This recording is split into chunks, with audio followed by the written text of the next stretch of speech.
Welcome back to the MOOC course on research writing. My name is Aradhana Malik and I am helping you with this course. And we were in the process of discussing how to write up your section on methodology and data, and so that is what we are discussing right now. So let's see what we have for you here. Today I am going to talk about, or in this lecture I will talk to you about presenting quantitative data, and the next lecture I will discuss how you can present qualitative data in your work. So how do you present quantitative data? Before we talk about presenting quantified data, not quantitative data, but data that has been quantified even for the purpose of qualitative research, we must understand the challenges of presenting quantified data that has been measured and it has acquired the shape of something measurable, something that can be presented in the form of numbers and figures, etc. So, by quantification we mean something that has been measured in some standard manner. Now, this is from a book by Angela Todi, published in 2006. So, this is the material from that book. The first challenge is that quantification obviously reduces data, but you need to avoid both too much reduction and too little. You must understand how much data to reduce, where to reduce the data, where to present the reduced data, and how much to reduce the data and what to leave out and what to include. So, you should not reduce the data too much, and you should not also present too little data. Then the extent to which you influence readers' inferences from your data will be affected by how you choose to display it and by the text that accompanies the quantified formats. We cannot present data just in tables in quantified form. Any quantified data or any quantified presentation of data needs to be accompanied by some form of text, and it is your purpose as a writer to direct the reader's attention towards towards the knowledge that you have built, or towards your contribution to the knowledge base. Now, how you do it, it depends on, or how well you are able to do it depends on how you influence what the readers infer or interpret or draw from the way you have presented your data.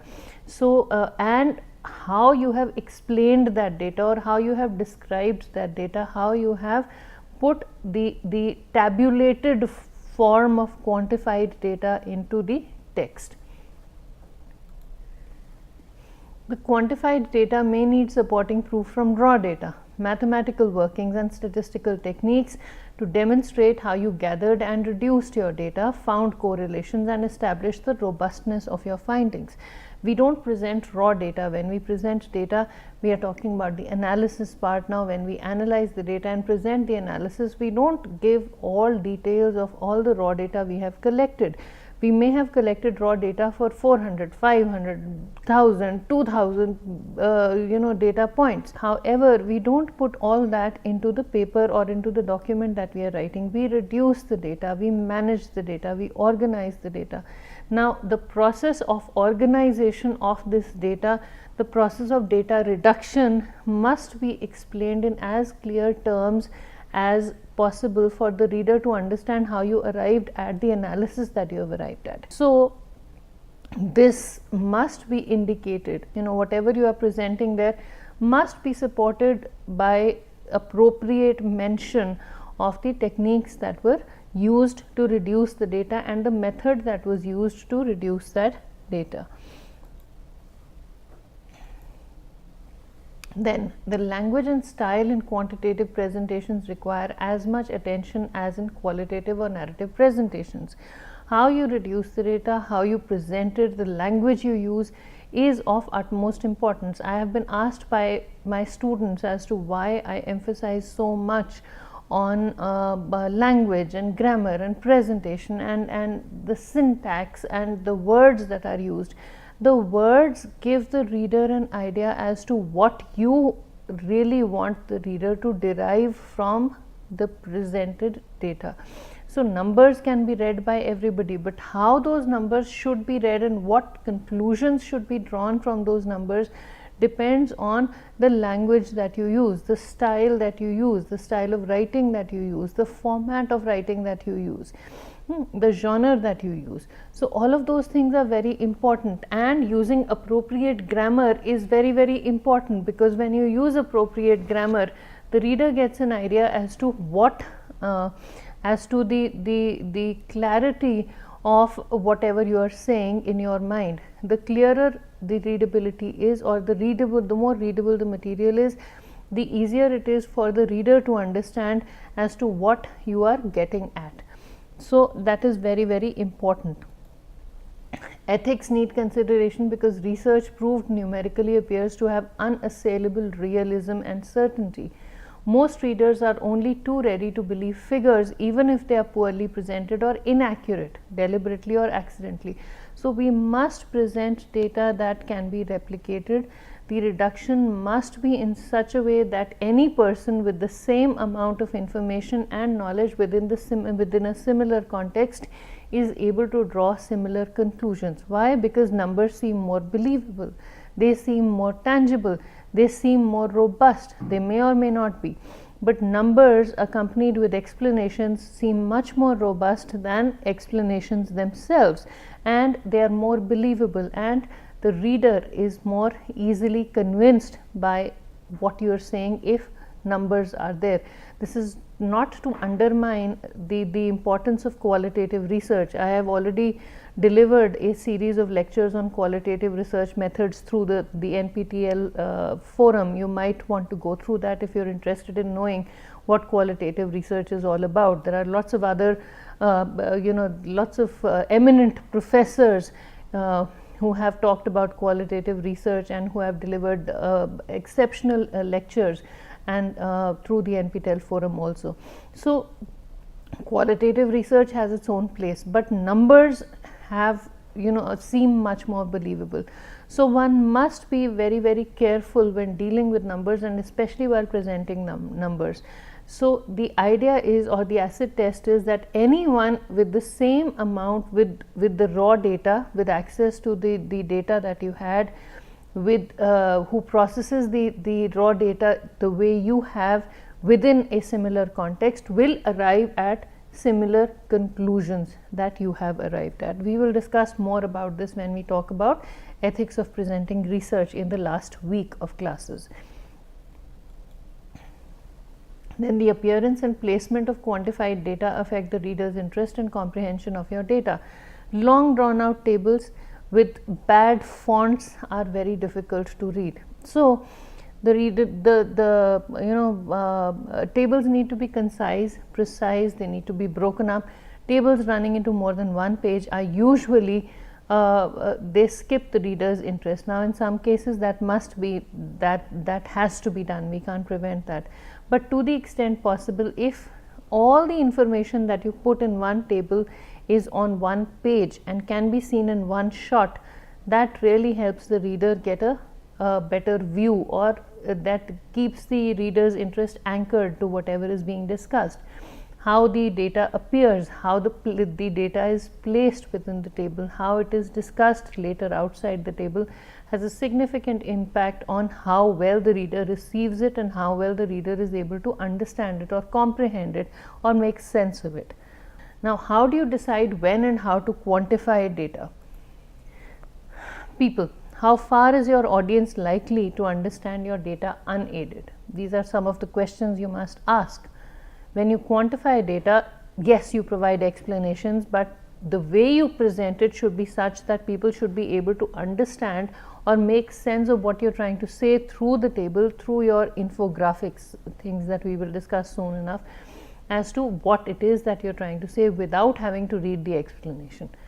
Purposes. How much do you want to influence the way your readers or listeners interpret your data? So how much influence do you want to have on your readers or on the way your readers or listeners interpret your data? That will also help you decide how you want to quantify the data.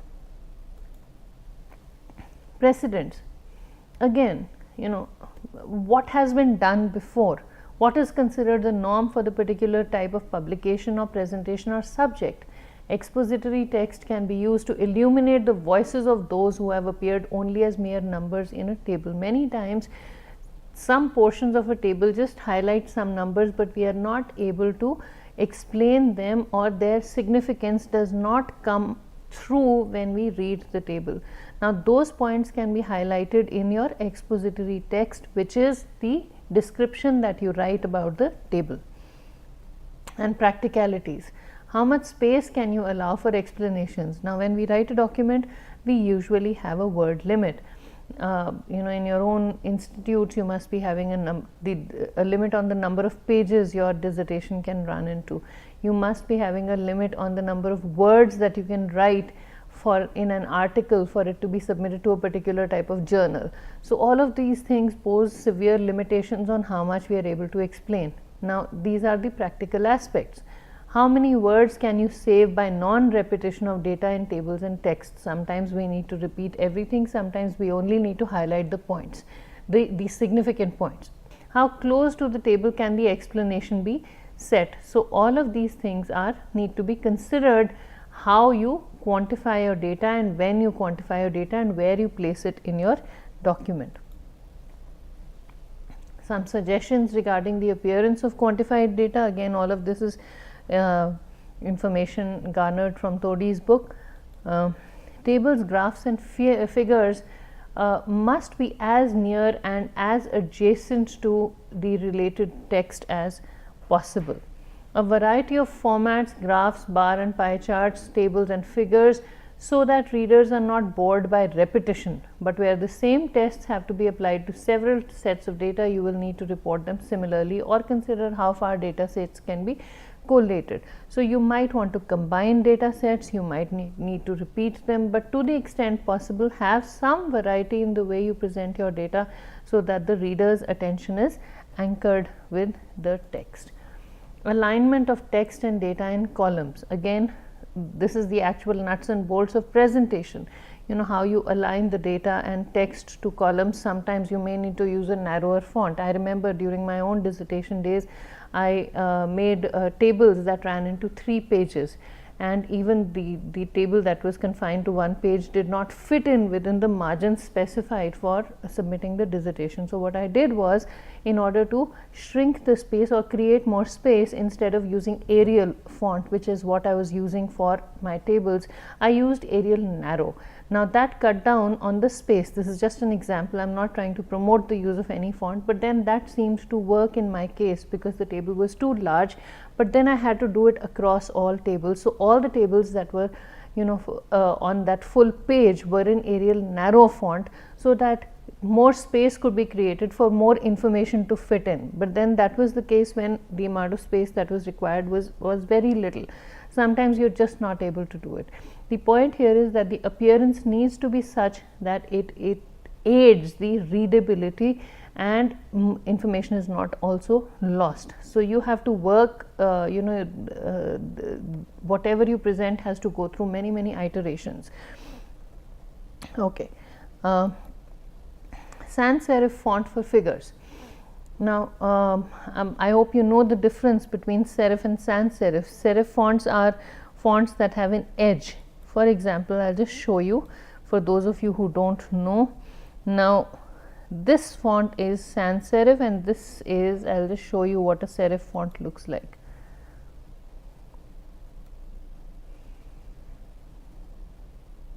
The most commonly used serif font is Times New Roman. Now when you see the difference between these two, please focus on the screen. When you see the difference between these two, you will see that this portion right here, there are these little edges. Oh, I'm sorry. Hold on, I'll have to do it like this. Okay, there are little edges here. So there is a little edge over here, very tiny edge here, then there is an edge here, there is an edge here. Now these fonts don't have those tapering edges, so these fonts are sans serif. Serif fonts have these little edges at the side. Now for figures, Sans serif fonts make it easier. So, sans serif fonts, examples of sans serif fonts could be Arial, Calibri, Verdana, etc. So, these are the sans serif fonts. Okay.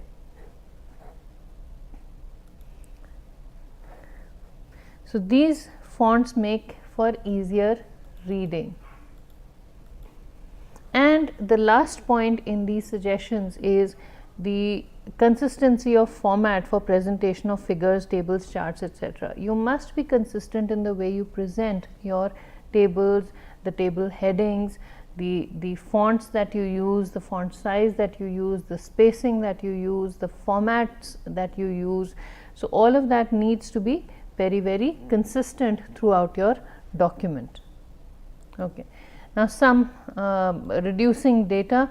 How do we reduce data? We reduce data through the use of infographics. Infographics are visual designs that present numerical or statistical information in a condensed visual format.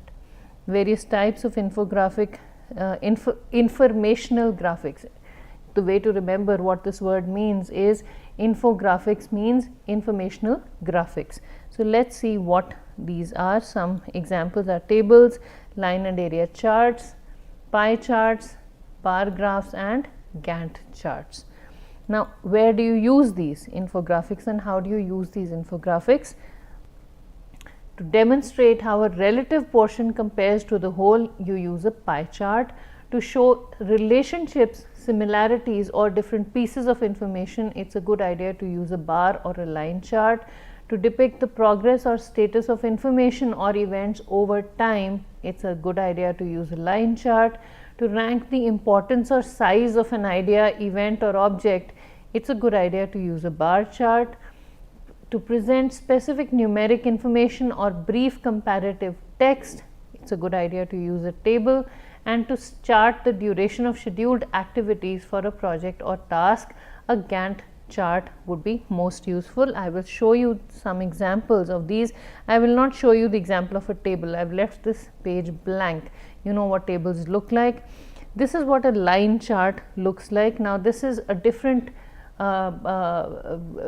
set of information, but let us assume this is the number of people owning cows, for example, or cattle, not even cows. This is the number of people owning cattle per year. So, let us go by that number. This is not the real information, or the number of people wanting to own cattle or wanting to have let's just take a very simple thing, number of people owning cattle or number of people owning dogs, for example, having dogs as pets. So, let us take a non-controversial topic here. So, we see that how this trend has changed over time. The total number of people owning dogs in 1996 or people who had dogs as pets in 1996 was close to 10,000, 1997 dropped to 0, 98 went up, then came down, then sort of tapered off. I would like this number to grow, being a dog lover myself. However, we are just taking this as a random example. So, the total number is here. In urban areas the number has dwindled, in rural areas the number is dwindling, and the total number is also going like this over time. This is just an example, this is not accurate numbers. Excuse me. I made a pie chart out of some housing information data through the census data reports. So, so this is what a pie chart looks like. It shows the proportion, relative proportion of different constituent elements to the whole. Now, again, this could be the number of people owning, say, or number of people having home cooked meals in different years. So, let us take that number, maybe in the year 1996 the total number. So, you can see the relative proportion over a period of time, and you can see how these values compare to each other. And this is an example of a Gantt chart where how different people do different tasks over different periods of time. These are the dates here, This is the number of the different tasks that are being done. Again, this is from a popular website, and the source information is given to you. So these are the different types of infographics that we use in our work, and these are the different types of infographics that we use to quantify, to present quantified data. Now this is all we have time for in this class. We will continue with some more discussion on how to present different types of data, how to present, or how to the next class will focus on how to present qualitative data. So thank you very much for listening.